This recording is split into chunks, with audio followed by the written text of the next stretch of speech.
উনাকে আমি একটা সমন্বিত প্রতীক ওনার হাতে তুলে দিচ্ছি। বাকিদের হাতে দিব দাড়ি পাল্লা, ওনার হাতে পাল্লা কলি। ওনার হাতে কি দিচ্ছে? পাল্লা কলি। এই দেখেন পাল্লা আছে, এইটার মাথায় একটা কলি আছে, এইটাকেই শাপলা কলি আপনারা ধরে নেবেন ইনশাআল্লাহ। ঢাকা 11 আসনের যারা ভোটার তাদের জন্য আমরা ইনসাফের প্রতীকের সাথে শাপলা কলি আমরা নাহিদ ইসলাম, যিনি জাতীয় নাগরিক পার্টির আহ্বায়ক, তার হাতে আমরা তুলে দিচ্ছি।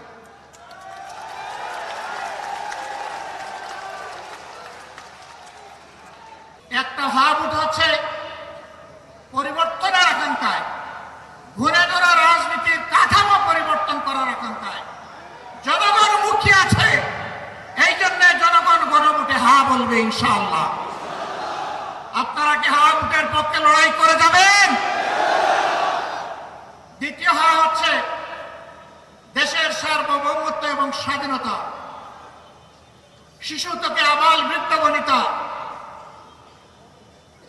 মা বোন থেকে শুরু করে ভাই ভাতিজা সবাই সকলের অধিকার প্রতিষ্ঠিত করার অঙ্গীকার নিয়ে রাস্তায় নেমেছে, মাঠে এসেছে। নির্বাচনী মাঠে 10 দলীয় সমঝোতার ঝড়। এই 10 দলকে বিজয়ী করার মানে হচ্ছে আধিপত্যবাদের বিরুদ্ধে হা ভোট। এর অর্থ হচ্ছে চাঁদাবাজের বিপক্ষে হা ভোট। এর অর্থ হচ্ছে দখলদারদের বিরুদ্ধে হা ভোট। এর অর্থ হচ্ছে ফ্যাসিবাদের বিরুদ্ধে হা ভোট।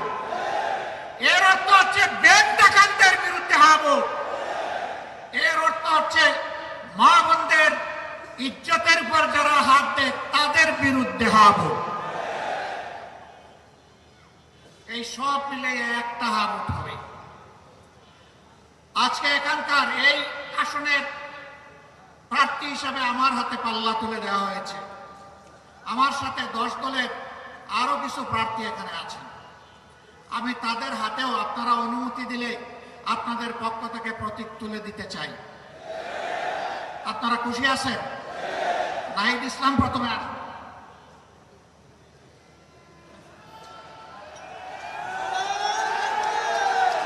ওনাকে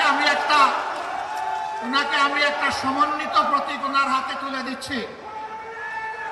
বাকিদের হাতে দিব দাড়ি পাল্লা, ওনার হাতে পাল্লা কলি। ওনার হাতে কি দিচ্ছে? পাল্লা কলি। এই দেখেন পাল্লা আছে, এইটার মাথায় একটা কলি আছে, এইটাকেই শাপলা কলি আপনারা ধরে নেবেন ইনশাআল্লাহ।